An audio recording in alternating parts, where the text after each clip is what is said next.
যখন আমি গাড়ির থেকে নামি, বুঝছেন, এই ছোটো ছোটো বাচ্চারা দৌড়ে যায়, কয় এটাই বুঝলু রে। এই ছোটো ছোটো বাচ্চারা খুব ভালো কথা বলে। যাক, আল্লাহ এই সোনার ময়না করুক, আল্লাহ কবুল করুক রে। যখন আমি গাড়ির থেকে নামি, বুঝছেন, এই ছোটো ছোটো বাচ্চারা দৌড়ে যায়, কয় এটাই বুঝলু রে। আমার মাথা ঘুরে যায়, এরা আমার কিভাবে চিনল রে? না না না, এরা যে কীভাবে চিনে। এক বাড়িতে গেলে, আগে আমার বাবা তখন ছিল, তখন আমার বাবা সংক্ষেপে আমাকে ডাকতো, বুঝলো বুঝলো। আর এরা আমাকে সংক্ষেপে ডাকে, এটাই বুঝলো রে। জীবনে এরা আমাকে হুজুর কয় না ভাই, জীবনে কয় না। আপনারা তো আমাকে হুজুর কয়, এটাই হুজুর রে, এটাই হুজুর। আর এরা কয় এটাই বুঝলু রে। কিরে বাপ, আমার আব্বারা বসে আছে সামনে, মাশাআল্লাহ। প্রত্যেকটা অভিভাবককে আল্লাহ রাখালের দায়িত্ব দিয়ে দুনিয়াতে প্রেরণ করেছে। এখন হয়তো আপনারা ভাবতেছেন, হুজুর আমাদের তো কোনো গরু ছাগল নাই, তাহলে আমরা কার ওপর রাখালি করব? আপনি চোখ বন্ধ করে দেখেন, আছে। এই আমি বলার আগেই বলে দিছে, আপনি চোখ বন্ধ করে দেখেন, 50 বছরের একটা গাভী আছে, 22 বছরের একটা আইডিয়া আছে, 17 বছরের একটা বকনা আছে। এখন হয়তো ভাবতেছে গাভী আইডিয়া বকনা কি? গাভী মনে করেন আপনার বউ, এটা মনে করার জন্য বলতেছি ভাই রে। মনে করেন 1 হালি কলা যদি 1 টাকা হয়, 10 হালির দাম কত? হ্যাঁ, 1 হালি 1 টাকা হলে 10 হালি। তখন এক ছাত্র বলতেছে, এটা কি কলা স্যার? স্যার অঙ্ক বোঝানোর জন্য বলতেছে 1 হালি 1 টাকা হলে 10 হালির দাম কত? তো বলতেছে এটা কি কলা স্যার? স্যার মনে করতেছে কলার নামই যখন শুনবার চাচ্ছে তো ভালোটাই করছে, অনুপম কলা। ওই চিন্তা করে, আমার বাবা 1 হালি কলা 20 টাকা দিয়ে আসে, আর স্যার 1 টাকার কথা কয়। তখন বলতেছে, স্যার অনুপম কলা 1 টাকা হালি আপনার ইয়ের মধ্যে দিবি। ইয়ে,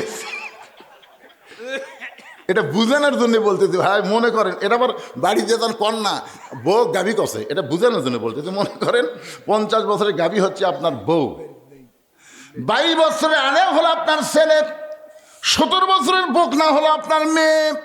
এখন বলেন তো, আমার বউ, আমার ছেলে, আমার মেয়ে আমার অধীনে যতদিন থাকবে, রাখালি করার দরকার আছে না নাই? জোরেজন আছে না নাই?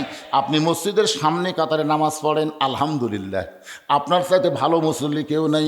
কিন্তু এশার নামাজ পড়ে বাড়ির যায় দেখতেছেন, আপনার বাড়ির ভিতর থেকে বাদ্য আসতেছে, হরি হরি হরি হরি লো লো লো লো লো লো। আমি মুসলমান, মসজিদের সামনে কাতারে নামাজ পড়লাম, আমার ঘরের মধ্যে হিন্দুকে বাদ্য কেন? ঢুকে দেখতেছেন আপনার গাভী, আপনার বউ ভারতের স্টার জলসা দেখতেছে।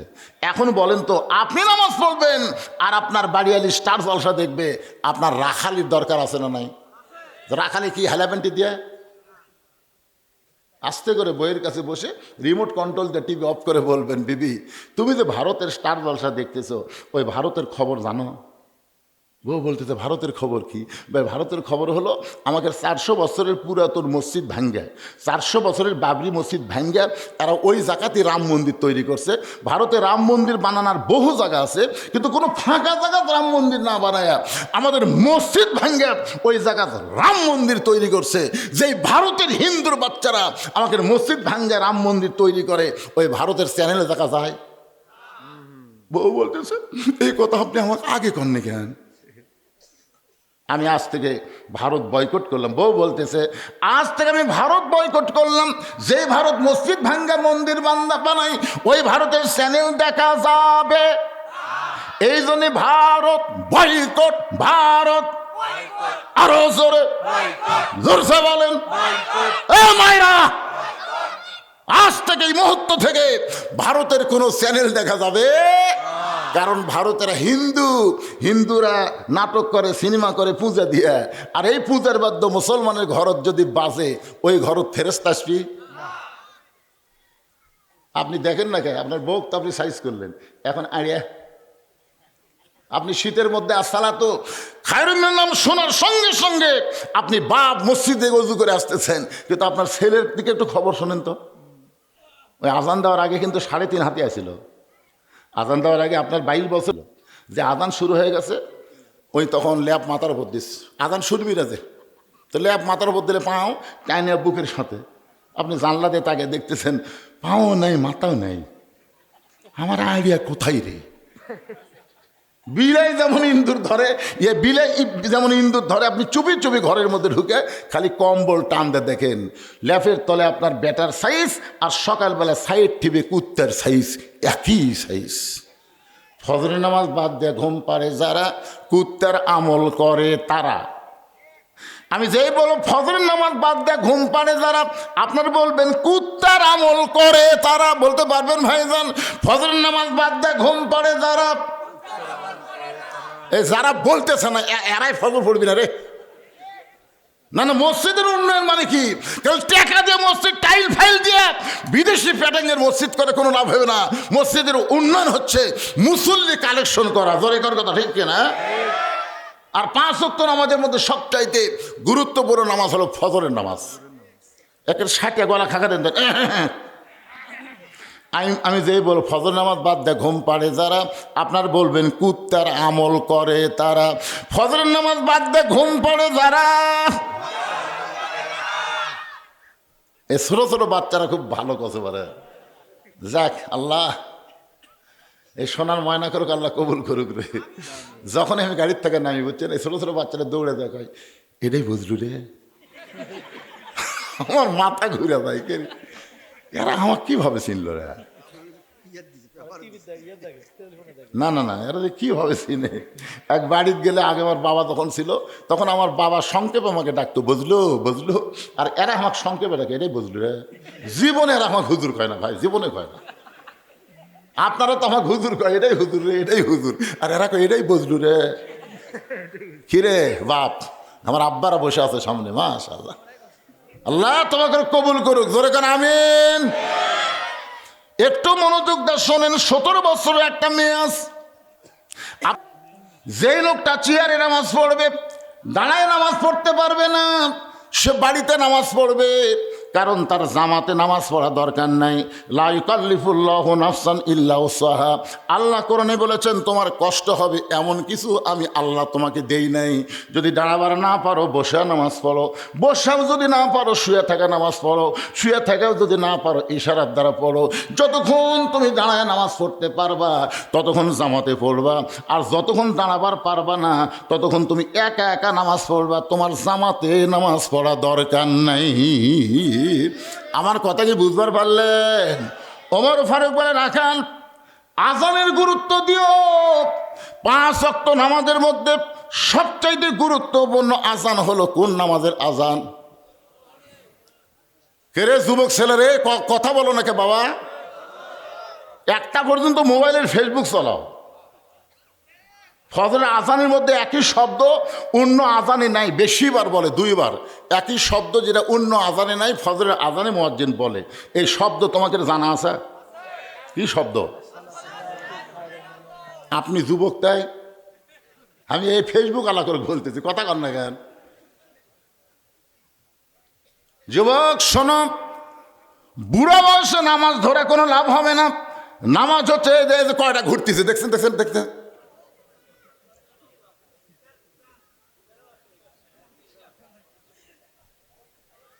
আপনি বলেন তো, আল্লাহর সামনে যখন আমরা দাঁড়াবো আল্লাহ কি বলবে?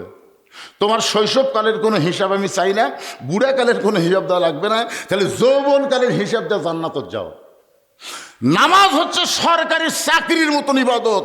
সরকারি চাকরি যেমন সব বয়সে হয় না, নামাজও কিন্তু সব বয়সে হবে না। সরকারি চাকরি 60 বছর করলে তারপরে সরকার কি দেয়? পেনশন দিয়ে দেয়, বসে থাকা খা। 60 বছর পর্যন্ত যারা জামাতে নামাজ পড়বে, বুড়া বয়সে যদি জামাত পড়বার নাও পারে, আল্লাহ পেনশনে তাকে পুরো সওয়াব দিয়ে দিবে। জোরে কোন সুবহানাল্লাহ। এই জন্য ভাইজান, সব ইবাদতের মধ্যে নামাজ হলো গুরুত্বপূর্ণ। লা সালাতা লা ঈমানা, যার নামাজ নাই তার ঈমানই নাই। লা সালাতা লা দীনা, যার নামাজ নাই তার কোনো ধর্মই নাই। বাইনাল আবদি ওয়াল কুফরি তারকুস সালাত, বান্দা কাফিরের মধ্যে পৃথক করার জিনিসটার নামই হলো নামাজ। একটু মনোযোগ দিয়ে শুনবেন। ওমর ফারুক বললেন আজানের গুরুত্ব দিও। এতদিন রাখাল নামাজ পড়েছে বারান্দায়, আজকে নামাজ পড়বে সামনে কাতারে। মুয়াজ্জিন যেই মাত্র বলেছে আসসালাতু খায়রুম মিনান নাওম, সঙ্গে সঙ্গে রাখাল উঠে জোরে জোরে হেঁটে হেঁটে মসজিদের বারান্দায় এসে বলতেছে, ও বারান্দা, মনে কষ্ট নিস না, আজকে দেখার জন্য আমি সামনে কাতারে যাব। জোরে কর, কিসের জন্যে? দেখার জন্যে। এখন কোনোদিন রাখাল মসজিদের মধ্যে ঢোকে নাই, আজকে ঢুকতেছে। মসজিদে ঢুকতে গেলে নিজের ইচ্ছা মতো ঢুকলে হবে না, আল্লাহর হুকুম নবীর তরিকা মোতাবেক ঢোকা লাগবে। আল্লাহর হুকুম হলো ডান পা, ধরে কোন পা। নবীর তরিকা হলো মুখ বন্ধ করে ঢুকলে হবে না, জবান খুলে একটা দোয়া পড়া লাগবে, আল্লাহুম্মা আফতাহলি আবওয়াবা রহমাতিক। রাখাল ডান পায়ে দোয়াটা পড়ে মসজিদের মধ্যে ঢুকে যখন সামনে কাতারে যাবার চায়, প্রত্যেকটা সাহাবী নড়ে সরে রাখালকে যাওয়ার রাস্তা করে দেয়। রাখাল মনে মনে কয়, আল্লাহ রে, বারান্দার থেকে এতদিন কি ভাবলাম, বারান্দার থেকে মনে করছিলাম ভিতরে দামি দামি, কিন্তু আজকে ভিতরে ঢুকে দেখতেছি আমিও যাই এরাও তাই। এটা কিন্তু ভিতরে না ঢুকলে বোঝা যাবে না। আপনারা 10 দল 14 দল যত দলই করেন, মসজিদের মধ্যে ঢুকে দেখেন দলাদলি থাকবে না। আমি নিজের চোখে দেখছি, আওয়ামী লীগ, বিএনপি, জাতীয় পার্টি কাতার সোজা করছে। কি সোজা করছে? 3 দল মিলে কাতার সোজা করছে। এখন কাতার সোজা করে দেখে হুজুর নেই। কি নাই? কে রে, আমরা তো 3 দল কাতার সোজা করলো রে, কিন্তু সামনে কে যাবি রে? ওরা খুব তাকাতাকি করে দেখে পিছনে একটা জামাত ইসলাম খাড়া হয়ে আছে। কে খাড়া হয়ে আছে? জামাত ইসলাম হুজুর। তখন আওয়ামী লীগের নেতা বলতেছে, হুজুর পিছনে কে, সামনে যান হুজুর। তখন বলতেছে, ভাই রে, আপনারা তো একজন স্বাধীনতার স্থপতি, একজন স্বাধীনতার ঘোষক, আর একটা চাচার দল যে হারে কাতার সোজা করলেন, আমি তো যুদ্ধ অপরাধী ভাই, আমি কেমনে সামনে যাই? এটা বাইরের কথা, ভিতরে কেউ কেন? আমি আওয়ামী লীগ, ওই বিএনপি, জাতীয় পার্টি, এটা হলো বাইরের কথা। ভিতরের কথা আমরা সবাই ভাই ভাই, আমাদের মধ্যে কোনো তফাৎ নাই, একসঙ্গে কাতার করতে চাই। ধরে কোন সুবহানাল্লাহ। এটা মসজিদের ভিতরে না গেলে বুঝতে পারবেন না। এসপি সাহেব দাঁড়ায় দেখে সামনে কাতারে এখন পর্যন্ত একটা মুসল্লি লাগবে, সামনে কাতার পুরা হতে একটা মুসল্লি লাগবে। এখন একটা মুসল্লি কোথায় পাই? এসপি তাকায় দেখে চকিদার দরজার দাঁড়ায় আছে। চকিদার মসজিদের দরজার দাঁড়িয়ে আছে। এসপি ডাকতেছে, আয় আয়। চকিদার বলে, না স্যার, আপনি এসপি, আমি চকিদার। এসপি বলে, পাগলা, ওটা বাইরের কথা। আমি এসপি, তুই চকিদার, এটা বাহিরের কথা, ভিতরের কথা, আয়। চকিদারের ভয় যখন যায় না, এসপি নিজেই কাতার ছেড়ে এসে চকিদারের হাত ধরে বলতে, তোকে ডাকি, তুই যাস না কেরে, এই তুই যাস না কেরে? বলে, আপনি এসপি স্যার, আমি চকিদার। আরে পাগলা, ওটা বাইরের কথা। আমি তো বলতেছি আমি এসপি, তুই চকিদার, ওটা বাইরের কথা, ভিতরের কথা তা না। চকিদার কয়, হুজুর স্যার ভিতরে আসিস না কেন? ভিতরে নিয়ে যায়, বলে আমার পায়ের গোড়ালির সঙ্গে গোড়ালি মিল করে খাড়া হও। চকিদার বলতে, স্যার আমার গোড়া কিন্তু ফাটা, আপনার গোড়া তেল তেলায়, যদি নামাজের কারণে হঠাৎ ভীষণ লাগে, হঠাৎ যদি লেগে যায়, মানে 2 জন কোথায় সে কাছে পাওয়া যায়, ফটকের পাওয়াত লাগিছে। এসপি বলতেছে, পাগলা, ফাটা তেল তেলায় এক করাই হচ্ছে নামাজ। ধরে খান সুবহানাল্লাহ। ছোট বড়, ধনী গরিব, কালো ফর্সা, এক করার জন্যই হলো জামাত। জোরে খান না সুবহানাল্লাহ। এতদিন রাখাল বারান্দায় নামাজ পড়েছে, আজকে ভিতরে ঢুকে দেখতেছে প্রত্যেকটা সাহাবী যখন রাখালকে সামনে যাওয়ার রাস্তা করে দেয়, রাখাল যাইতে যাইতে একেবারে সামনে কাতারে মেহরাব বরাবর, সামনে কাতারে মেহরাব বরাবর দাঁড়ায় রাখাল ফজরের 2 রাকাত সুন্নত নামাজ আদায় করেছে। ফরজের আগে 2 রাকাত সুন্নত আছে না নাই? সর্বসাকুল্যে 12 রাকাত সুন্নত আপনাদের পড়তে হবে। 17 রাকাত হলো ফরজ আর 12 রাকাত হলো সুন্নত। ফজরের আগে হলো 2 রাকাত সুন্নত, জোহরের আগে 4, পরে 2, মোট 6 রাকাত। আসরের কোনো সুন্নত না পড়লেও চলবে। মাগরিবের পরে 2 রাকাত সুন্নত, এশার পরে 2 রাকাত সুন্নত, এই সর্বসাকুল্যে 12 রাকাত। আল্লাহ রাসূল বলেছেন, ফজরের পূর্বে যে 2 রাকাত সুন্নত আদায় করা হয়, আসমান জমিন বিক্রি করে দিলেও ওই 2 রাকাত সুন্নতের সমান হবে না। এখন বলেন, ফরজের আগে 2 রাকাত সুন্নতের দাম কম না বেশি? রাখাল 2 রাকাত সুন্নত নামাজ আদায় করে চুপ করে বসে আছে। মনের মধ্যে বড় আশা, আজকে জীবনের আশা পূরণ হবে, আজকে দেখব, প্রাণ ভরে দেখব, হক ওমরকে আমি প্রাণ ভরে আজকে দেখব, এই মনে করে রাখাল বসে আছে। ইতিমধ্যে একজন সাহাবী মসজিদের মধ্যে ঢুকিয়া দেখে জায়গা নেই, মানে জায়গা আছে কিন্তু ওই সাহাবীর জায়গা নাই। ওই সাহাবীর নাম হলো ওসমান গনি। ধরেকার নাম কি? ওসমান গনি। কয়, কিরা আমার জায়গা ধরে কে বসে আছে রে? আপনারা বলেন তো, মসজিদের মধ্যে শুধুমাত্র ইমাম ছাড়া অন্য কারো জায়গা নির্দিষ্ট তাহলে ওসমান গনি কোন অধিকারে বলতেছে যে আমার জাগাত ওটা কে বসে আছে? এইটা বলার পিছনে কারণ হলো আল্লাহর নবী বলেছেন, আমি যতদিন ইমামতি করব, আমি বরাবর যিনি পিছনে থাকবে তার নাম হলো হযরত আবু বকর। আবু বকর যখন ইমামতি করবে, আবু বকর বরাবর যিনি পিছনে দাঁড়াবে তার নাম হলো ওমর। ওমর যখন ইমামতি করবে, ওমর বরাবর যিনি পিছনে দাঁড়াবে তার নাম হলো ওসমান। ওসমান যখন ইমামতি করবে, ওসমান বরাবর পিছনে যিনি দাঁড়াবে তার নাম হলো হযরত আলী। আলী যখন ইমামতি করবে, আলী বরাবর পিছনে। নবী আর কারোর নাম বলে না, শুধু বলতেছেন আলী বরাবর পিছনে। সাহাবীরা বলে, রাসূলুল্লাহ হযরত আলী বরাবর পিছনে কে দাঁড়াবে? রাসূল বললেন, মা ইয়ান্তিকু আনিল হাওয়া ইন হুয়া ইল্লা ওয়াহয়ুন ইউহা। আমি নবী ততক্ষণ বলতে পারি না যতক্ষণ আল্লাহ আমাকে না বলায়। এই পর্যন্তই হলো খোলাফায়ে রাশেদিন। তাহলে হযরত ওমর যখন ইমামতি করবে, ওমর বরাবর পিছনে কে দাঁড়াবে? একেবারে মনে থাকেন আপনাকে কে দাঁড়াবে? উমর যখন ইমামতি করবে, ওমর বরাবর যিনি পিছনে দাঁড়াবে তার নাম হল ওসমান। কিন্তু আয়েশা থেকে জায়গা দখল। আল্লাহ রাসূল বলেছেন, আল হায়াউন ওসমান। ওসমানের আবার শরম বেশি। যে লোকটার শরম বেশি ওই কিন্তু নরমও বেশি। ওসমান গনি চিন্তা করতে বসে যখন আছে অসুবিধে কি? ওসমান গনি কাছে এসে দেখে রাখালের পাশে ফাঁকা জায়গা। ওই ফাঁকা জায়গার মধ্যে ওসমান গনি 2 রাকাত ফজর সুন্নত নামাজ আদায় করার পরে রাখালের দিকে 3 বার তাকাইছে। জোরে কোন কয়বার? মানে শরম তার বেশি, তাই তো আর টর্চ লাগে তাকে থেকে পারে না। মানে এরকম থেকে রাখাল খুব খেয়াল করতেছে। একবার আমাকে দেখলো, আবার দেখতেছে। আমি গরিব মানুষ দেখে পছন্দ করতেছে না নাকি রে? আমি বারান্দাত নামাজ পড়ে আজ ভিতরে আছি দেখে মশান মারতেছে নাকি? বুঝতেছেন না মূর্খ লোকের কত চিন্তা। আমি মূর্খ লোকের দিকে তাকায় খেপে দেবে। মানে একদিন এক অটো ভ্যানে তার হুক আমার এই গাড়ির সাথে বেজে দিবি। রাস্তা অটো তো ওই ইচ্ছা করলে চাকা নামার পারে, কিন্তু নামে ওই পাখার ওপর আসতেছে। আমার ড্রাইভারকে বললাম, ভাই নামে দে, কারণ অটো কিছু হলে আমার তার জরিমানা নিবি। ধরে এখন কথা ঠিক কিনা? একদিন এক অটো বাজিয়েছিল, আমার গাড়ি চামড়া উঠে গেছে, তাও হাত থেকে 1000 টেলিছে। হুজুর আমার গাড়ি বেকার গেল, আমার দিয়ে 50,000 গেল, অধিকার খেয়ালি নেই। আমি সেদিন তার ড্রাইভারকে বলি, তুই নামে দিস, তো চাকা নামে দিস, ওই হেলিকপ্টার চলাচ্ছে চলাক। তা আমি একদিন ওই অটোর এই চলানা খারাপ দেখে শুধু গ্লাসটা নামে ওই দিকে তাকাছি, খালি তাকাছি। অটোরা বলি, হুজুর মশান মারতেছে। আমি সেই দিন তওবা করছি, ভাই কোনো মূর্খ লোকের দিকে আমি আর তাকাবো না, তাকালি আর খেপা যায়। ওসমান গনি কয়বার তাকাছে? একবার তাকাইছে, 2 বার তাকাইছে। যেই মাত্র 3য় বার তাকাইছে, সঙ্গে সঙ্গে রাখাল বলে, এই মিয়া বারবার কি দেখো মিয়া? ওসমান গনি ভয়ে থরথর করে দাঁড়িয়ে গেছে। ওসমান গনি থরথর করে দাঁড়িয়ে বলতেছে, ভাইজান কোনোদিন আপনাকে দেখি নাই, আজকে প্রথম দেখতেছি। একবার না দেখে 2 বার দেখছি, 3 বার দেখছি ভাই, কারণ কোনোদিন তো তোমাকে সামনে দেখি নাই। আজকে আমার পাশে তোমাকে পাইয়া বারবার দেখতেছি, তুমি যে আমার ভাই। বলে, আমি তোমার ভাই না, আমি হলাম রাখাল।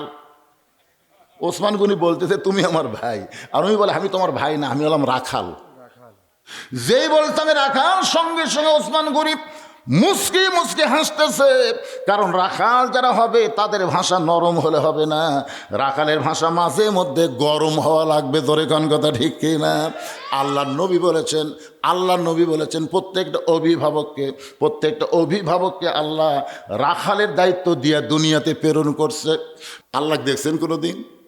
আল্লাযীনা ইউমিনুনা বিল গায়ব, অদৃশ্যের প্রতি বিশ্বাস স্থাপন করা লাগবে। কেউ না দেখলেও আল্লাহ দেখতেছে। তোমার 2 কান্দে 2 মোহরি, লিখিতেছেন ডায়েরি, দলিল দেখে রায় দিবে, টাকা পয়সার নাই কারবার। কিরামান কাতিবিনা ইয়ালামুনা মা তাফআলুন। আপনার বলেন তো, আমাদের 2 কান্দে 2টা ফেরেশতা আছে, বিশ্বাস করেন? দেখছেন কোনো দিন? তাহলে জমির আল কাটার সময় ওই ফেরেশতা 2টা খুঁটি গেছিল। তো মুত্তাকি যদি হবার চাই, এই 1 নম্বর অদৃশ্যের প্রতি ঈমান আমাদের রাখতেই হবে। এখন আসেন, আমি যে আয়াতে কারিমা তেলাওয়াত করছি, কোরআন শরীফ 114টা সূরার মধ্যে একটা সূরার নামই হলো সূরা মুলক। যারা বলেন নাম কি? মুলক। এক হাদিস সাহেব আমারে বলতেছে, হুজুর আপনারা ওয়াজ করবার এসে খালি রাজনীতি করেন। আচ্ছা, রাজনীতি ছাড়া কেউ ওয়াজ নাই? আমি তখন বললাম, হাজী সাহেব আপনি হজ করবার যায় রাজনীতি করলেন কেন? তখন মাথা হাত বলে, হুজুর আমি হজ করবার যাই তো রাজনীতি করিনি। আমি বললাম, করছেন? বলে, কখন করলাম? আমি বললাম, আল্লাহর কাবা ঘর সামনে নিয়ে আপনি যে বলেছেন লব্বাইক আল্লাহুম্মা লব্বাইক লব্বাইক লা শারিকা লাকা লব্বাইক ইন্নাল হামদা আল মুলক লা শারিকা লাক। আপনি বলেন তো হাজী সাহেব, লাকাওয়াল মুলক লা শারিকা লাকের বাংলা অর্থ কি?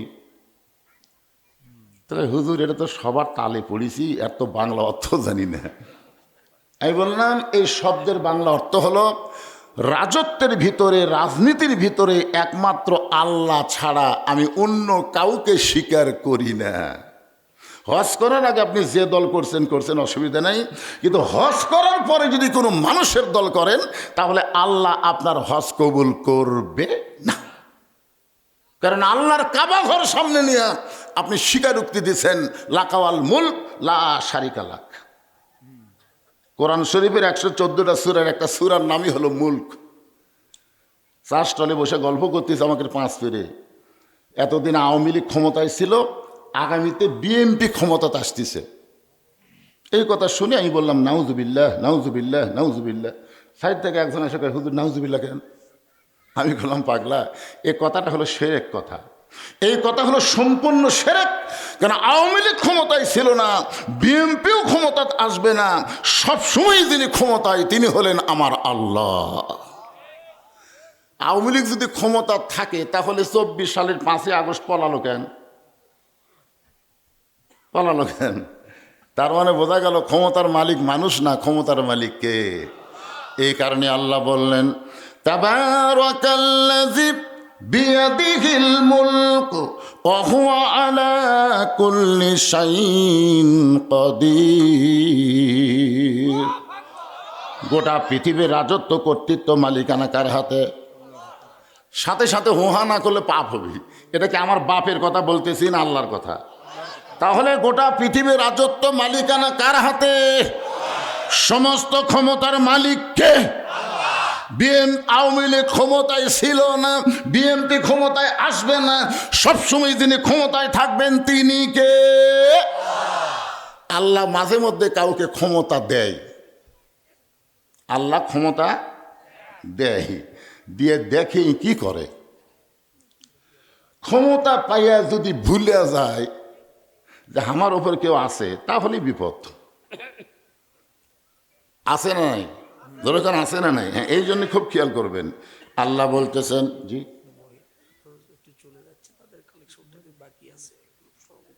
ও যতটা আমি কালেকশন করি না, তার তোমার দাওয়াত না দিলেও ক্ষতি নেই। তুমি মহিলার টাকা না হলে কি হবে? মরদ মানুষ টাকা দিলেই হবে। মহিলার উপর আপনার মসজিদে নামাজ পড়া দেন।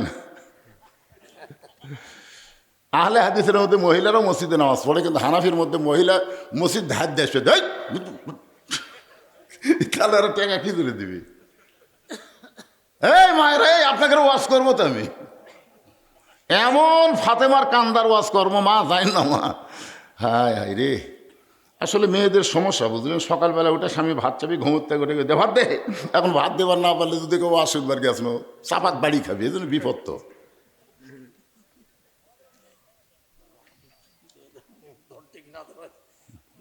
ঠিক আছে, আরে সামনে আরো চেয়ার ফাঁকা ছিল, সামনে আসেন, পেছন থেকে সামনে আসেন। মহিলাদের মধ্যে আদায় হবে, আমার মায়েদের মধ্যে মাহফিল কমিটির লোকজন যাবেন, মেয়েরা দান করবেন, আমি দোয়া করে দেব যে সমস্ত মেয়েরা আজকে আল্লাহর ঘর মসজিদকে মহব্বত করে দান করবে, আল্লাহ যেন তাকে নবীর দরদের বিবি আমাদের মা উম্মাহাতুল মুমিনিন খাদিজার সঙ্গে আল্লাহ যেন জান্নাত দিয়ে দেয়। জোরে কোন সুবহানাল্লাহ না, এটা আল্লাহুম্মা আমিন কোয়া লাগবে। হ্যাঁ, আমার মায়েরা যাবেন কেন? যদি যান তো দান করেই যান। যদি যান, হতে পারে আজকে আপনার জীবনের শেষ দান, হতে পারে না? এখানে এমন কোন আল্লাহর বান্দা আছে যে দাঁড়ায় বলতে পারে, হুজুর আমার বাড়ির সবচাইতে নিকটে, আমি আজকে বাড়িতে যাবার পারবই? একজন লোক দাঁড়িয়ে বলেন, হুজুর এই যে আমার বাড়ি দেখা যাচ্ছে হুজুর, আমি বাড়িতে যাবার পারবই, এরকম বলার হিম্মত আছে? তাহলে এত কাছে বাড়িতে যাওয়ার হিম্মত যদি আপনার না থাকে, তে এত মশান মারেন কেন? হ্যাঁ, মশান মারা বোঝেন না, খালি বারবার এইরকম দেখে। কি দেখেন? 4 তলার ভিত দিছি হুজুর, 3 তলা হসে রড বার করে থুছি। 2 কান্দার দিয়ে ফেরেশতা কয়, পাগলা উপর দিকে তাকাস না, নিচের দিকে তাকা। তোর 4 তলা না, তোর হলো নিচ তালা। ধরে কোন তালা? 1 তালাও না, 1 তালারও নিচে। পিছনে যারা আছেন মশান মারতেছেন, বসেন বসেন বসেন। তোমার এদের মধ্যে আদায় করা লাগবে তো। যাচ্ছে, হ্যাঁ, মায়েরা দিয়ে দেন, দেওয়ার পরে চলে যান, অসুবিধা নেই। আর যারা থাকবে তারা জিতবে ইনশাল্লাহ। যে সমস্ত মায়ের আজকে থাকবে, প্রাণ ভরে কলিজা ভরে তারা ওয়াজ শুনবে। কারণ মাগরিবের পর থেকে আমার জামাই পর্যন্ত একটা ওয়াজও মেয়েদের হয়নি। জোরে কর কথা ঠিক, একটাও হয়নি। তোরা কি জন্য থাকবি? কিন্তু এই মালটা যখন কেবল টেজো টাইছে, ওয়াজ হবেই। আমার যত ক্যাসেট আছে আপনারা শুনে দেখবেন, নারী পুরুষ সমন্বয় করে আমি ওয়াজ করি, কাউকে ঠকাই না। এত কষ্ট করে যারা আছে তারা ঠকে যাবে কেন? হ্যাঁ, সমান দাওয়াত না, আমাকে রে এক ওয়াজ ওর আর এক ওয়াজ। এবার আসেন যে কথাটা বলতেছিলাম, আল্লাযী খালাকাল মাউতা ওয়াল হায়াতা লিয়াবলুয়াকুম আইয়ুকুম আহসানু আমালান ওয়া হুয়াল আজিজুল গফুর।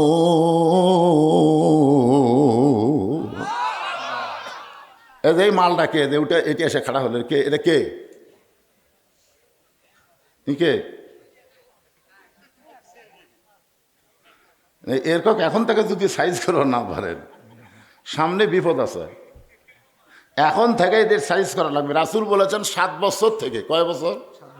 7 বছর থেকে তালিম দাও, 10 বছর থেকে মারিয়া পিঠা শিখাও। কি শিখাবেন? মারিয়া পিঠা কি শিখাবেন? লেখাপড়া একদম বাগডম ঘটম সাথে এটা শিখাবেন? মারিয়া পিঠা নামাজ শেখাও। কারণ বাচ্চারা যদি নামাজ শিখে, সে কি হয়ে যাবে? ইন্না সালাতা তানহানিল ফাহশাই ওয়াল মুনকার। একমাত্র নামাজই পারে মানুষকে যাবতীয় বেহুদা এবং খারাপি কাজ থেকে বাঁচাই দিতে। আজকের মাহফিল হচ্ছে নামাজের ঘর, মসজিদকে লক্ষ্য করে। জোরে কর কথা ঠিক কিনা? এই জন্য এই বাচ্চাদেরকে যে বসে আছে কয়টা, এই সাইজ করে রাখবেন ইনশাল্লাহ। এখানে আল্লাহ বলতেছেন, মৃত্যু এবং হায়াতকে আমি আল্লাহ সৃষ্টি করেছি। মৃত্যু এবং হায়াতকে আল্লাহ সৃষ্টি করেছে এই কারণে, লিয়াবলুয়াকুম, তোমাদেরকে পরীক্ষা করা হবে।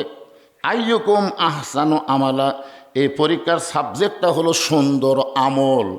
পরীক্ষার বিষয়টার নাম কি? সুন্দর আমল। এখন আপনারা খেয়াল করে শোনেন তো, সুন্দর আমল করতে গেলে সুন্দর একটা পরিবেশের দরকার আছে না নাই?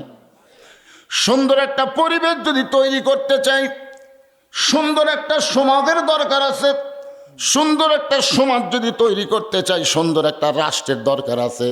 সুন্দর একটা রাষ্ট্র গঠন করতে চাইলে সুন্দর একটা সংবিধানের দরকার আছে না নাই? আপনার বলেন তো, সবচাইতে সুন্দর সংবিধানের নাম কি?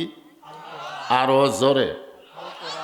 95% মুসলমানের দেশে মানুষের তৈরি কোনো সংবিধান চলবে না, আল্লাহর কোরআন সংবিধান চালাতে হবে। জোরে কোন কথা ঠিক না?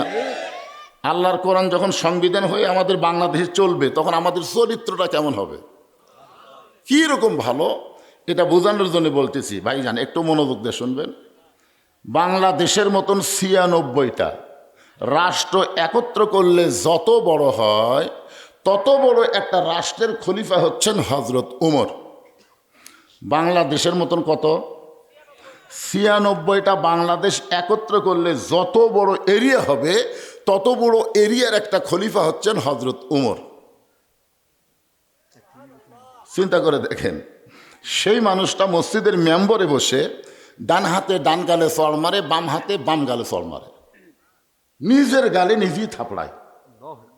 এমন সময় ওসমান গনি মসজিদের মধ্যে ঢুকে বলে, আমির আল মুমিনিন, আপনি কি পাগল হয়ে গেছেন? নিজের গালে নিজে চড় মারতেছেন। ওমর ফারুক বলে, ওসমান, আমার অতীতের কথা বারবার মনে হচ্ছে। বলে, আপনার অতীতে কি ছিলেন? ওমর ফারুক বলে, অতীতে আমি খালার বাড়িতে রাখালি করতাম।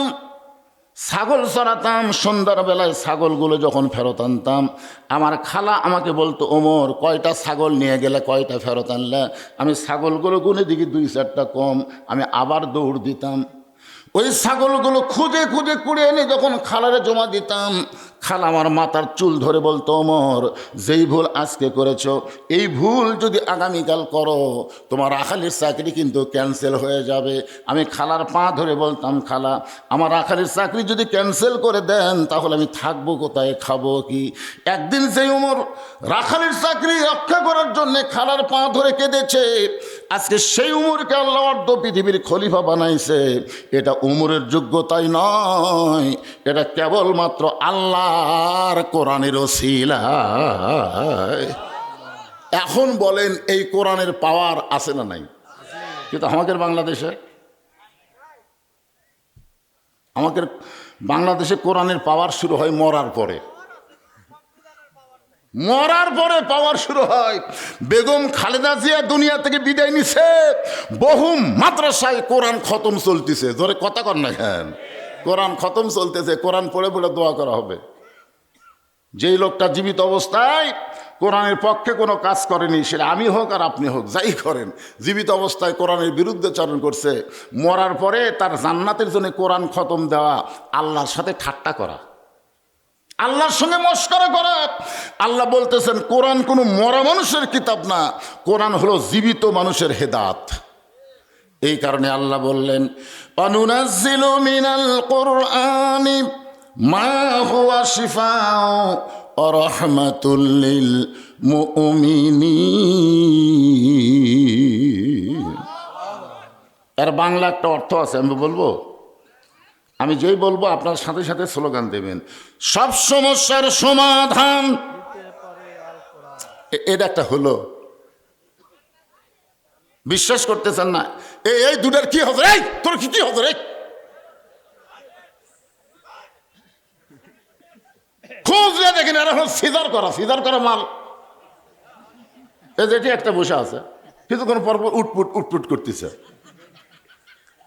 কারণ সিজার করা বাচ্চারা জন্মের আগে জন্ম নেয়, সেটা জানেন? 2 দিন পরে নর্মালে হতো, কিন্তু ওর মায়ের কারণে, কেন ওর মা অধৈর্য হওয়ার কারণে একটা পরপুরুষ ডাক্তারের কাছে গেছে, সেই পরপুরুষ ডাক্তার লাড়িয়ে ছেড়ে পেট কেটেছে। লাড়িয়ে ছেড়ে পেট কেটে দেখে বাচ্চার ঘুমই ভাঙেনি, 2 দিন পরে নর্মালে হতো। 2 দিন আগে টাকার লোভে পেট কাটছেন, কি করবি? ঘুম যে ভাঙেনি, বড় ডাক্তারের কাছে গেছে, ডাক্তার সাহেব পেট তো কাটলাম, কিন্তু বাচ্চার তো ঘুম ভাঙেনি। ডাক্তার বলতেছে টাকার লোভে পেট কাটছিস, আমি কি করবি? না না বেঁচে আছে তো, কিন্তু ঘুম ভাঙেনি। তখন কয় পাও ধরে বের করে মাথার উপরে একটা ঘুরেন দে। তখন বাচ্চার পাও ধরে মাথার উপরে এরকম একটা ঘুরেন দিলে বাচ্চা ঝাঁকি খায়। এখন কি করবি? ঘুম ভাঙে, এই যে কান্দে উঠলো, এই কান্দার কারণে এর মাথার এমন একটা ঝাঁকি খাচ্ছে, অস্থির হয়ে গেছে। এই মোবাইল ছাড়া ভাত খায় না, মোবাইল ছাড়া আর কান্না থামে না। ধরে কোন কথা ঠিক? এই সিজার করা বাচ্চারা এক জায়গায় বেশিক্ষণ থাকতে পারবে না। এখন খোঁজলে দেখেন ওর খবর কি।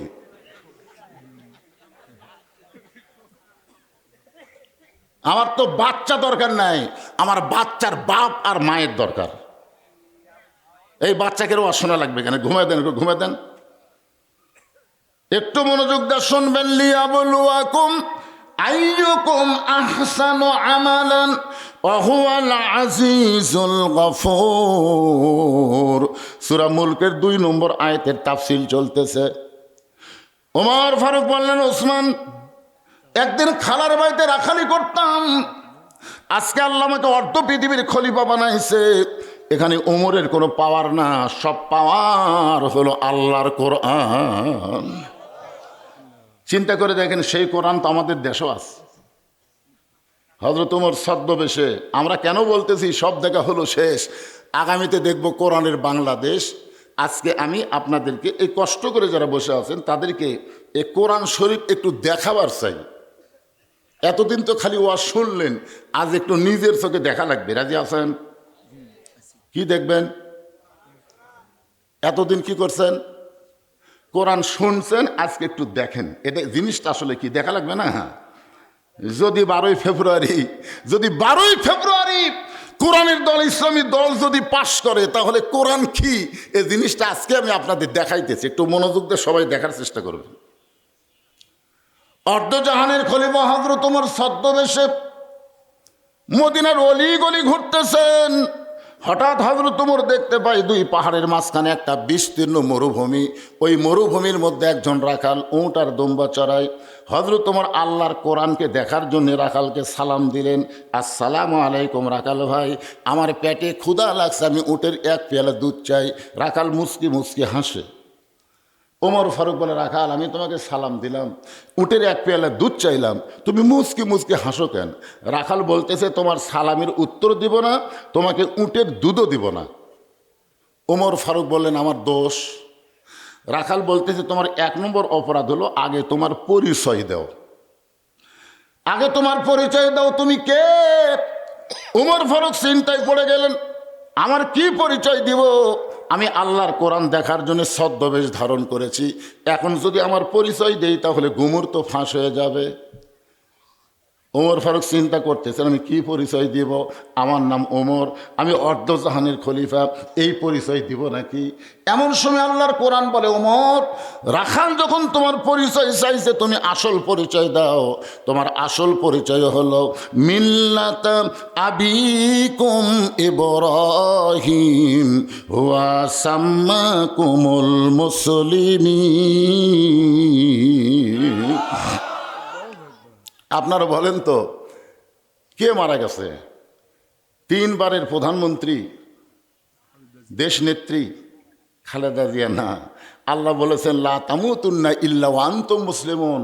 তুমি মন্ত্রী হয়ে মরো, তুমি প্রেসিডেন্ট হয়ে মরো, তুমি ডিসি হয়ে মরো, এই কথা আল্লাহ বলে নাই। আল্লাহ বলেছেন মুসলমান না হয়ে মরো না। জোরে কোন কথা ঠিক কি না? তাহলে এখানে যারা আমরা বসে আছি, আমাদের সকলের পরিচয় কি? বুঝতে পারেন না কেন? সকলের পরিচয় কি? আরো জোরে সবাই বলেন। যাই বলবেন না তাই মুনাফিক হয়ে যাবেন, এই জন্য সবাই বলেন। পাপী হতে পারি, আমরা যে মুসলমান এই ব্যাপারে সন্দেহ আছে নাকি? আমাদের পরিচয় কি? আরো জোরে। কে রাখছে আমাদের পরিচয়? আল্লাহ না, আমাদের জাতির পিতা।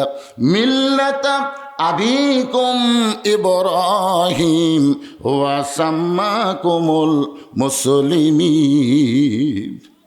ওমর ফারুক বলতেছে, রাখাল আমার পরিচয় যখন জানবার চাও, আমার পরিচয় হলো আমি একজন মুসলমান। রাখাল বলতেছে, আসল না নকল? ওমর ফারুক চমকে উঠছে, কিন্তু মুসলমান তো মুসলমানই, এর মধ্যে আসল নকল কি? রাখাল বলতেছে, আসল মুসলমান যারা হবে তারা চাওয়ার ব্যাপারে সতর্ক থাকবে। আসল মুসলমান জীবন যাবে, কিন্তু আল্লাহ ছাড়া অন্য কারো কাছে তারা চাবে না। আসল মুসলমান প্রয়োজন হলে ফাঁসির মঞ্চে যাবে, কিন্তু রাষ্ট্রপতির কাছে বাঁচার দরখাস্ত লিখবে না। কথা কন না কেন? আসল মুসলমান বোঝেন না?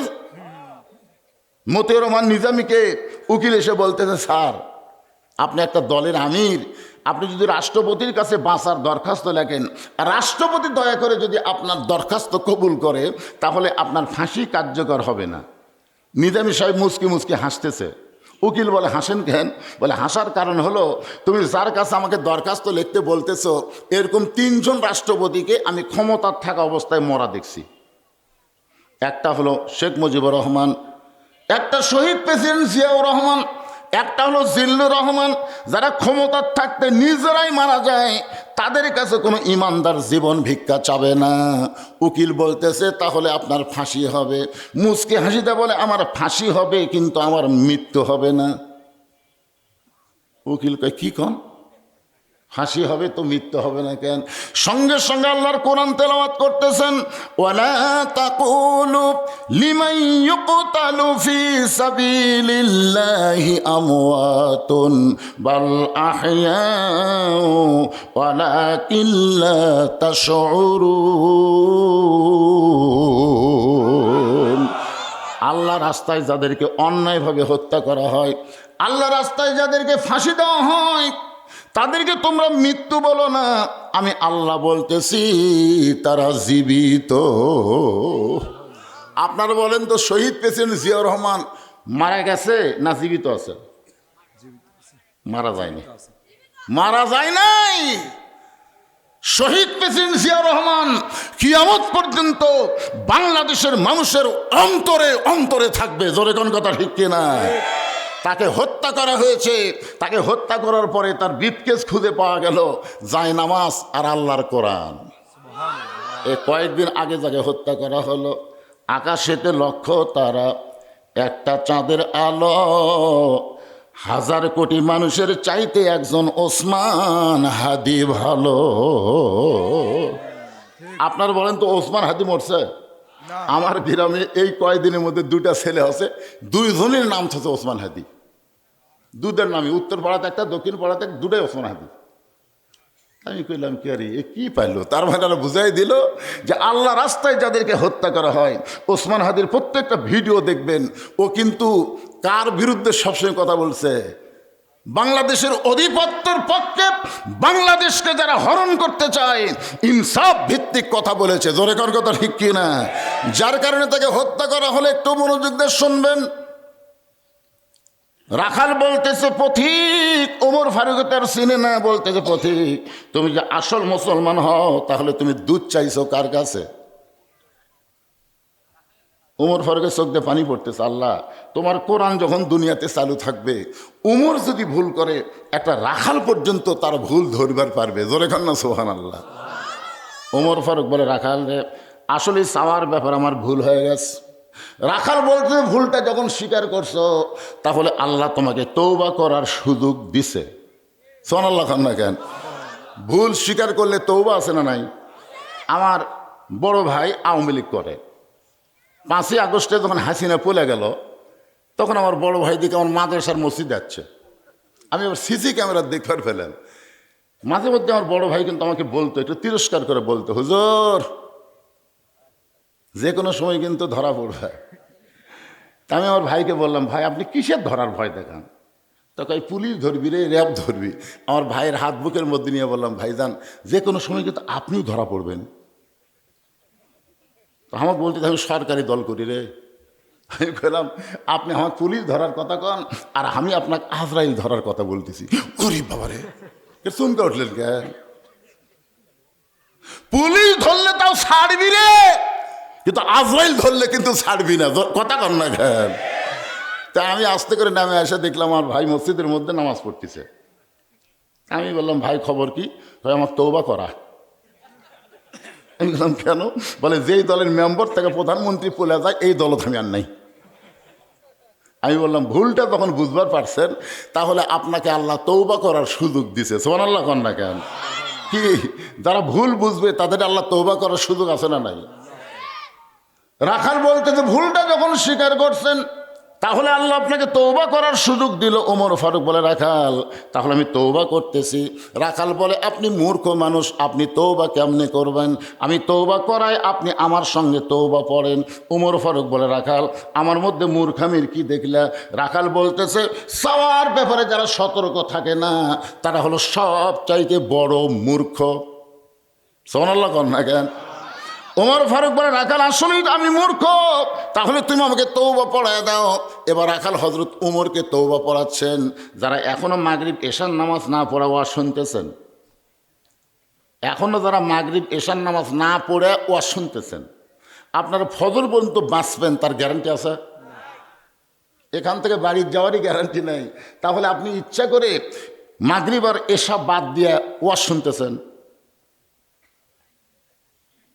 আমি সবাইকে কিন্তু বলতেছি না, যারা পড়েনি তারকে বলতেছি। আরে ভাই, তাহলে এই মুহূর্তে তওবা করার দরকার আছে না নাই? তওবা করেন, আল্লাহ ফজর থেকে আর নামাজ বাদ দিব না। আল্লাহ বলে যত নামাজ না পড়ার পাপ হয়েছে এই তওবা করার সঙ্গে সঙ্গে আমি আল্লাহ তোমাকে মাফ করে দিলাম। এদিন সবাই আমার সঙ্গে যারা পড়েছি, এখন অনেকে বলতে আমরা তো মাগরিব এশা পড়ছি হুজুর, যেভাবে পড়া দরকার হয়তো সেভাবে পড়তে পারি নাই। এদিন সকলে মিলে আমরা একটু তওবা করব। পিছনে যারা দাঁড়িয়ে আছেন বসেন ভাই, তওবার সময় বসা ভালো, বসেন না কেন? আরে হতে পারে আজকের মাহফিল আমাদের জীবনের হেদায়েত জান্নাত পাওয়ার ওসিলা। জোরে কোন কথা ঠিক কিনা? হতে পারে কি পারেন? এজন্য সবাই একটু আমার সঙ্গে পড়েন, আস্তাগফিরুল্লাহ। পড়েন সবাই, পড়েন সবাই, আস্তাগফিরুল্লাহ রব্বি মিন কুল্লি জামবিন ওয়া তুবু ইলাইহি লা হাওলা ওয়ালা কুওয়াতা ইল্লা বিল্লাহিল আলিয়্যিল আযীম। ওমর ফারুক তওবা করার পরে বলতেছে, ও রাখাল ভাই, আল্লাহর হস্তে উটের এক পেয়ালা দুধ দাও। রাখাল মুসকি মুসকি হাসে। ওমর ফারুক বলে, রাখাল আবার হাসতেছে কেন? রাখাল বলতেছে, তওবা করার পরে তুমি আবার মুনাফিকি করলে। ওমর ফারুক বলতেছে, কি বললা? রাখাল বলতেছে, তওবা করার পরে আবার মুনাফিকি করলে। ওমর, এই রাখাল, এই মুখে যা আসে তাই বলিস মিয়া, আমার মধ্যে মুনাফিকের কি দেখলা? রাখাল বলতেছে, লিমা তাকুলু মা লা তাফালুন, তোমার মুখের সাথে মনের মিল নেই। তুমি চিন্তা করে বলো তো, আমি কি উটের মালিক? আমি যদি উটের মালিক হইতাম, তুমি আমাকে রাখাল বললা কেন? আর যখনই তুমি আমাকে রাখাল বলেছো, তখন তোমার মন বলতেছে আমি উটের মালিক না। আর মালিক বাদ দিয়ে কেউ যদি রাখালের কাছে আল্লাহর হস্তেও চায়, রাখাল দিবার পারবে না। যার প্রমাণ আমি নিজে। পাবনার বাইকুল্লা টেস্ট থেকে কেবল নামছি, ইতিমধ্যে এক লোক 100 টাকার কর করা নোট আমার হাতত দিয়ে, হুজুর দোয়া করেন, হুজুর আল্লাহর হস্তে একটু দোয়া করেন। আমি, কি দোয়া বাবা? টেকা দেখে তো খুব ভালো লাগে, চকচকা টেকা তো, পকেটের থেকে বলতে, কি দোয়া? হুজুর আমার বইয়ের পেটে একটা বাচ্চা আছে, আপনি দোয়া করেন আল্লাহ যেন পুত্র দেয়। এমন দোয়া আমার কাছে আছে। আমাকে আল্লাহ 3টা মেয়ে দিছে, এখন পর্যন্ত আমার ছেলেই নেই। আমি চিন্তা করে দেখলাম, আমার দোয়া যদি পুত্র হতো তাহলে আল্লাহ আমাকে একটা দিত। উনি তো আর আমার খবর জানে না। আমি পকেট থেকে 200 টাকা বের করে দিয়ে দিলাম। বললো, হুজুর আমি তো টেকা চাইনি, দোয়া চাইছি। আমি বললাম, পাগলা তুইও যা, আমিও তাই। বলে, আপনি হলেন বক্তা, আমি হলাম শ্রোতা, কেমনি এক হলাম? আরে পাগলা, আমি পরপর 3টা মেয়ের বাপরে। প্রথম মেয়ে হওয়ার পরে বড় যখন বইয়ের পেটে বাচ্চা আইছে, আমি আল্লাহর কাছে দোয়া করলাম, আল্লাহ একটা পুত্র দাও। আবার আল্লাহ কন্যা দিছে। পরে আবার যখন পেটে বাচ্চা আসলো, তখন একই দোয়া করলাম, কিন্তু কাম হয়নি। তখন কয়, হুজুর তাহলে আপনি টাকা আপনি না, আমারটা আমাকে দেন। ওরা যখন 100 টাকা দিছি, মারতেছে দৌড়। আমি হাত ধরে বললাম, কোথায় যাবি? বলে, ওই হুজুরের কাছে যাবো যার বেটা ছাওয়াল আছে। আমি কইলাম, কোনো হুজুরের কাছে না, কোনো পীরের কাছে না, কোনো মাজারে না, পাবার যদি চাও তাহলে মালিকের কাছে চাও। রাখাল হযরত ওমরকে বলে, পথিক, সত্যি যদি উটের এক পেয়ালা দুধ আল্লাহর হস্তে পাওয়ার চাও, তাহলে এখান থেকে মালিকের বাড়ি হলো 10 মাইল দূরে। ওই মালিকের বাড়ির দরজাত গিয়ে বলো, মালিক তোমার রাখাল উট আর দুম্বা চড়াই, তুমি মালিক যদি হুকুম দাও তাহলে রাখাল আল্লাহর হস্তে উটের এক পেয়ালা দুধ দিবে। ওমর ফারুক বলে, রাখাল ভাই, অত দূর কষ্ট করে মালিকের বাড়ি যাওয়ার দরকার নাই, বরং তোমাকে 2টা টাকা দিলাম, এই 2টা টাকার বিনিময়ে তুমি উটের এক পেয়ালা দুধ দাও। রাখাল মুসকি মুসকি হেসে বলে, পথিক তুমি কি হযরত উমরকে চেনো? রাখাল হযরত উমরকে বলতে, পথিক তুমি কি হযরত উমরকে চেনো? যে উমর আল্লাহর কোরআন দিয়ে রাষ্ট্র চালায়, সে উমরের গুপ্ত বাহিনী যদি দূর থেকে দেখবার পাই, তুমি আমাকে 2 টাকা ঘুষ দিছ, আর মালিক বাদ দিয়ে তোমাকে উটের এক পেয়ালা দুধ দিলাম, তাহলে তোমাকেও ধরবে আমাকেও ধরবে। এই বুড়া বয়সে কি তুমি ধরা পড়বার চাও? ওমর ফারুক বলে, রাখাল ভাই তাহলে চলো পাহাড়ের গুহার মধ্যে যাই, এই গুহার মধ্যে গিয়ে গোপনে তোমাকে 2 টাকা দেব, আর তুমি গোপনে উটের এক পেয়ালা দুধ দিবে, তোমার মালিকও জানতে পারবে না, ওমরের গুপ্ত বাহিনী ধরতে পারবে না। রাখাল চিল্লে বলে, তুমি ভণ্ড, তুমি ভণ্ড, তুমি ভণ্ড। ওমর ফারুক বলে, রাখাল আমার মধ্যে ভণ্ডামির কি দেখলা? রাখাল বলে, পথিক পাহাড়ের গুহার মধ্যে দেওয়া না করলে ওমরের গুপ্ত বাহিনী দেখতে পাবে না, আমার মালিক জানতে পারবে না, কিন্তু রাখালের আল্লাহ সব দেখতে পায়। ওমর ফারুক এক দৌড় পাহাড়ের পাদদেশে গিয়ে 2 রাকাত সালাতুশ শুকুর নামাজ পড়ে বলতেছে, আল্লাহ তোমার কোরআন এত সুন্দর, দুনিয়াতে চালু থাকবে, তখন কেউ না দেখলো আল্লাহ দেখতেছে, এই বিশ্বাস প্রত্যেকটা মুসলমানের কলিজার মধ্যে থাকবে। কেউ না দেখলো, দেখতেছে কে? আল্লাহ। আমি এতক্ষণ রাখাল দেখিনি আল্লাহ, আমি রাখালের মধ্যে তোমার কোরআন শরীফ দেখতে পাইছি আল্লাহ। আসলে কোরআন তো কাগজে লেখা কিতাব না, কোরআন হলো বাস্তব, যখন কোরআন অনুযায়ী মানুষ চলবে।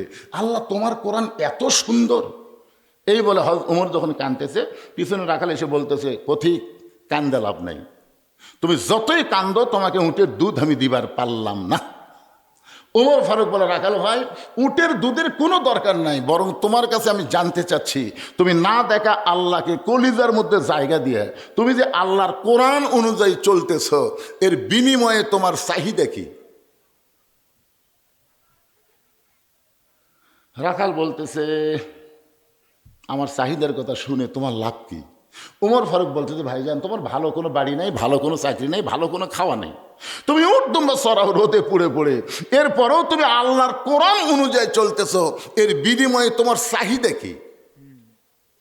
সঙ্গে সঙ্গে রাখাল চোখের পানি বের করে বলে, পথিক, আমার চাহিদার কথা যখন শুনতে চাও, আমার চাহিদা হলো রব্বানা আতিনা ফিদ দুনিয়া হাসানাতাও ওয়া ফিল আখিরাতি হাসানা ওয়া কিনা আযাবান্নার।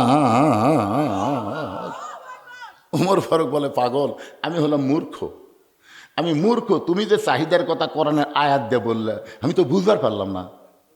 রাখাল বলতেছে, তুমি আসলেই মূর্খ। আরে পাগলা, এ আয়াতের মধ্যে আমি দুটা চাহিদার কথা বলছি। এক নম্বর চাহিদা হলো আতিনা ফিদ দুনিয়া হাসানা, দুই নম্বর চাহিদা হলো অফিল আখিরাতি হাসানা। আমার দুনিয়ার চাহিদা হলো মহামানব হজরত উমরকে আমি এক নজর দেখতে চাই, যে উমর আল্লাহর কোরআন দিয়ে রাষ্ট্র চালানোর কারণে আমার মতন রাখাল না দেখে আল্লাহকে কলিজার মধ্যে জায়গা দিবার পারছি, সেই হজরত উমরকে যদি খালি একটা বার দেখতে পাইতাম, তাহলে আমার দুনিয়ার জীবন আল্লাহ শান্তিময় করে দিত। রাখালের এক নম্বর চাহিদা কি দেখবে? হজরত উমর মানে একজন ভালো নেতা দেখা। কি দেখা? আপনারা কি দেখবার চান? ভালো নেতা বাংলাদেশে দেখবার চান? কথা কর না কেন চান? ভালো নেতা দেখবার গেলে একটু মনোযোগ দেন। রাখাল বলতেছে, আমার দুই নম্বর চাহিদা হলো আমি রাখাল যখন মরে যাব, অধম রাখালকে আল্লাহ যেন জান্নাত দেয়। ওমর ফারুক এক দৌড়ে গিয়ে রাখালের হাতটা আমার দিকে তাকান, এভাবে খপ করে ধরছে, ধরেই 3 বার চুমা খাচ্ছে। রাখাল বলতেছে, পাগল নাকি, আমার ঘামা হাতে তুমি 3 বার চুমা দিলে? ওমর ফারুক বলে, রাখাল ভাই, 2 নম্বর চাহিদা আল্লাহ তোমার পুরা করছে, মরার সঙ্গে সঙ্গেই আল্লাহ তোমার জন্য 8টা জান্নাতের দরজা খুলে দিবে। আপনারা তো সুবহানাল্লাহ বলেন, কিন্তু রাখাল সুবহানাল্লাহ কয় না।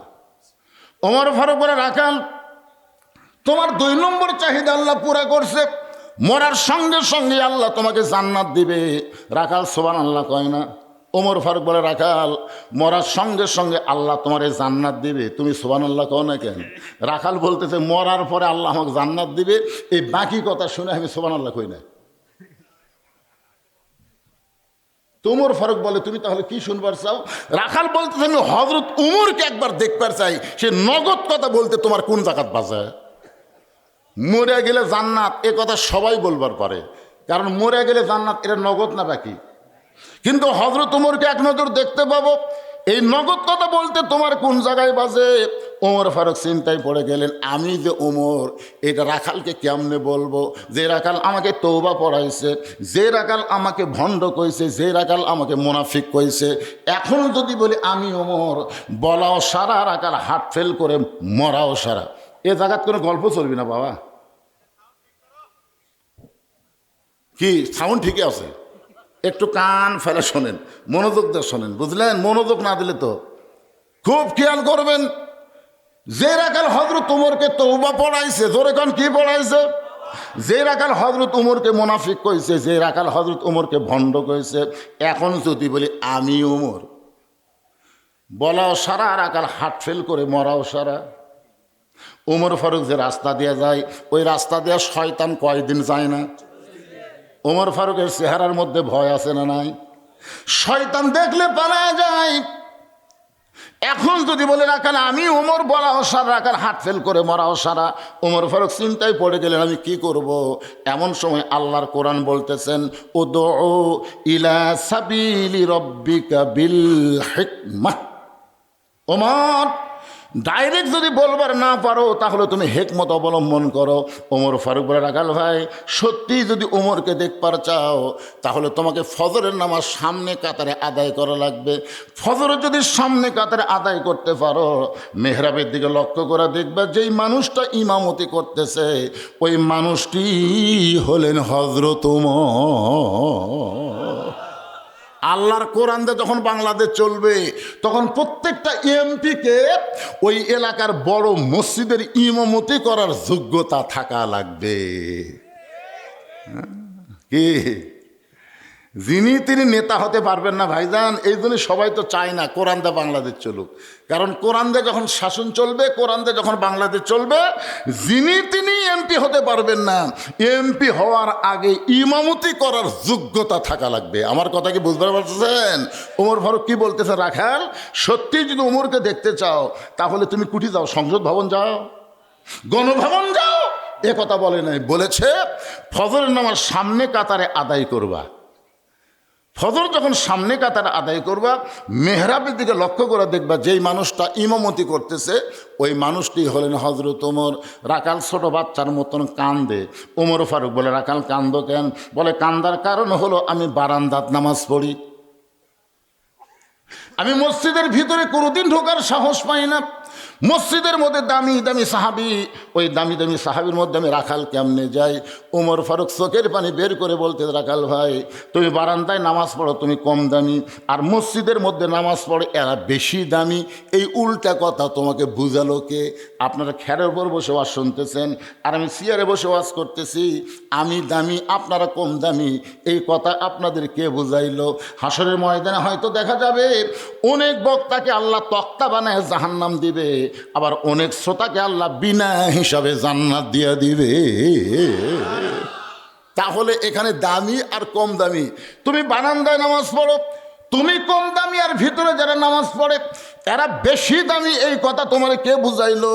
বরং আল্লাহ কোরআনে বলেছেন, ইন্না আকরামাকুম ইনদাল্লাহি আতকাকুম। ওই ব্যক্তি সবচাইতে দামি হয় যার কলিজার ভিতরে আল্লাহর বেশি ভয়। সত্যিই যদি ওমরকে দেখতে চাও তাহলে ফজরের নামাজ সামনে কাতারে আদায় করা লাগবে। এখন কি করবা কও? রাখাল বলতেছে, তাহলে আজকে ঈশার নামাজ পড়ে বাড়ি যাব না। ওমর ফারুক বললেন, কেন? রাখাল বলে, ঈশা পড়ে যদি বাড়ি যাই আর ফজর যদি সামনে কাতারে না পাই, এই জন্যই ঈশা থেকেই ফজর সামনে কাতারে ধরার চেষ্টা করা লাগবে। ওমর ফারুক বললেন, রাখাল তুমি বলো তো 5 ওয়াক্ত নামাজের মধ্যে 3 ওয়াক্ত তাড়াতাড়ি, আসর, মাগরিব, এশা, কিন্তু এশা থেকে ফজর অনেক সময়, আবার ফজর থেকে জোহর অনেক সময়, এই 2 নামাজের বেশি সময় হওয়ার কারণ কি? রাখাল বলতেছে, আমি তো জানি না। ওমর ফারুক বললেন, তাহলে শোনো, ফজর থেকে জোহর আল্লাহ লম্বা সময় দেওয়ার কারণ হলো এই সময় ব্যবসা বাণিজ্য করবা, খেতে খামারে কাজকাম করবা, চাকরি বাকরি করবা, এইগুলো করতে গিয়ে তোমার দেহের যে ক্ষয় হবে। এশা থেকে ফজর আল্লাহ লম্বা সময় দিছে, এই লম্বা সময়ের মধ্যে তুমি ঘুম পারলে আল্লাহ তাআলা তোমার এই দেহের ক্ষয়টা এই ঘুমের মধ্যে আল্লাহ পুরা করে দিবে। তাহলে এশা থেকে ফজর তুমি যে সামনে কাতার ধরবার চাচ্ছা, যদি ঘুম ধরে, রাখাল বলতে, ঘুম যদি ধরে তাহলে মসজিদের মধ্যেই ঘুমিয়ে যাবো। যেই বলছে মসজিদের মধ্যে ঘুমাবো, উমর ফারুকের চেহারা রক্তের মতন লাল হয়ে গেছে। এই রাখাল, এই মসজিদের মধ্যে ঘুম পাড়ার দলিল দে। তুই যে মসজিদে ঘুম পাড়বি তার একটা দলিল থাকা লাগবে না? আরে ঘুম পাড়ার তো দলিলের কথা। ওরা সবাই নামাজ পড়ে বেড়ে গেছে, এরা 3 জন 4 ফ্যান দিয়ে গল্প করতেছে, 1-1 ঘন্টা হয় এরকে গল্প বন্ধ হয় না। ফেরেশতারা বলতেছে, আল্লাহ সবাই নামাজ পড়ে বাড়িতে গেল, এরা 3 মুসল্লি 4 ফ্যান দিয়ে গল্প করতেছে, আর কি রেজাল্ট কি? আল্লাহ বলতেছে, গল্প করার সময় এদের মাথার উপর যতক্ষণ ফ্যান ঘুরিছে, এই ফ্যানের কারেন্টের বিল এই 3 জন আলাদাভাবে না দেওয়া পর্যন্ত জান্নাতে যাওয়ার পারবে না। কারণ মসজিদ আর বাপের ঘর না যে ইচ্ছা মতো ফ্যান ঘুরাবি। জোরে কথা কর না কেন ভাই, কথা কর না কেন? কি ছোটোবেলার দেখছি, ছোটোবেলায় আমি দেখছি কোনো লোক যদি কাঁচা পেঁয়াজ খায়, আগে তো পান্তা ভাত বেশি খাচ্ছিল, তো দুপুরে তো চাউলের দাম বেশি, পান্তা খাইয়া বুঝলেন ওই জগন্নাথ পড়ার কাছে ওর মুখ দেখালে পেঁয়াজের গন্ধ বাড়াচ্ছে মানুষ নামাজ পড়তে পড়তে।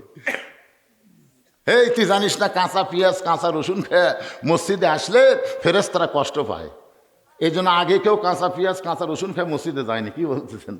কিন্তু এখন থেকে মসজিদের মধ্যেই পেঁয়াজ কাটে মুড়ি মাখতেছে।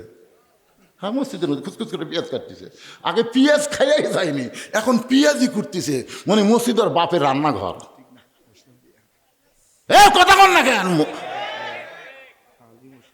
আর মসজিদের সবচাইতে খারাপ পরিবেশ করলো এই সিয়ার পার্টিরা। ধর এখন কি পার্টি? সিয়ার পার্টি। এই সিয়ার পার্টিরা। আপনি বলেন তো বাড়িতে নামাজ পড়লে কয় গুণ সওয়াব? কয় গুণ? 1 গুণ। আর মসজিদে নামাজ পড়লে 27 গুণ। কি একলা একলা পড়লে দিবি না জামাত করে পড়া লাগবে? তো জামাত করে পড়বার গেলে কাতার হেঁকা মেঁকা করে পড়লে হবে না কাতার সোজা করে পড়া লাগবে?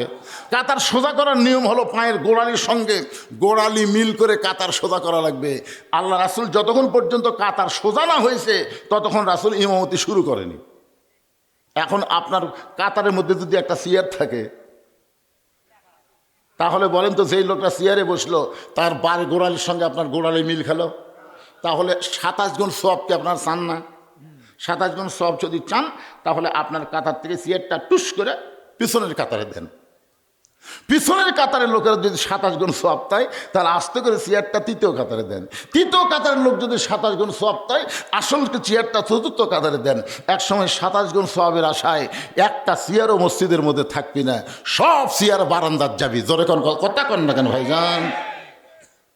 আর যদি দেখেন যে কোনো ব্যক্তি চেয়ারত বসে আছে, মানে চেয়ারত আগে থেকেই বসে আছে, তাহলে আপনারা কোনো মানুষ মরে গেলে খাটনি কয়জন কান্দেলাই?